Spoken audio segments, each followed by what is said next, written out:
भाजपची सत्ता आल्यावर मराठा आरक्षण मिळतं, तर पवारांचं सरकार आल्यावर मराठा आरक्षण गायब होतं। आरक्षणाच्या प्रश्नावर अमित शहांचा शरद पवार यांना टोला।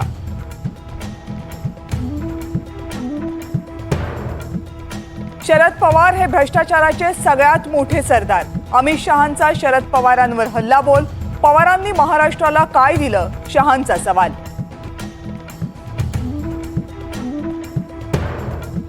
उद्धव ठाकरे हे औरंगजेब फॅन क्लबचे नेते। अमित शहांचा उद्धव ठाकरेंवर हल्लाबोल। देशाची सुरक्षा औरंगजेब फॅन क्लब करणार का, शहांचा सवाल। आगामी स्थानिक स्वराज्य संस्थांच्या निवडणुका स्वबळावर लढणार। अजित पवारांची मोठी घोषणा। विधानसभा महायुतीतून तर स्थानिक स्वराज्य संस्थांच्या निवडणुका स्वबळावर लढण्याचा अजित पवार यांचा नारा।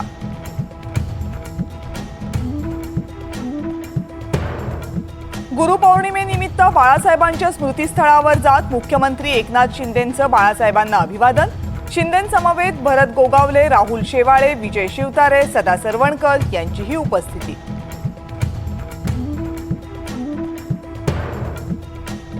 राज्यामध्ये पुन्हा एकदा महायुतीचं सरकार स्थापन होणार। पुण्यामधल्या भाजपच्या अधिवेशनात फडणवीसांचा विश्वास।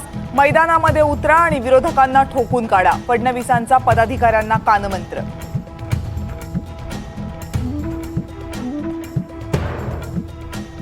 खोट्या नरेटिव्हचे मास्टरमाइंड अमित शहा आणि भाजप। नाना पटोलेंचा भाजपसह शहांवर हल्लाबोल।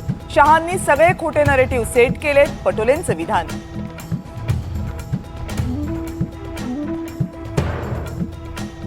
मराठा आरक्षणाचे खरे मारेकरी उद्धव ठाकरे। चंद्रशेखर बावनकुळेंचा हल्लाबोल। ठाकरे सरकारनं मराठा आरक्षण टिकवलं नाही, बावनकुळेंचं वक्तव्य। रत्नागिरीतल्या खेडमधल्या जगबुडी नदीनं धोक्याची पातळी ओलांडली। नदीकाठच्या नागरिकांना प्रशासनाकडून सतर्कतेचा इशारा।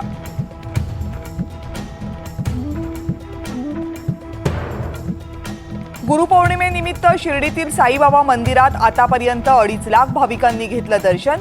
भक्तांसाठी साई मंदिर रात्रभर खुलं राहणार।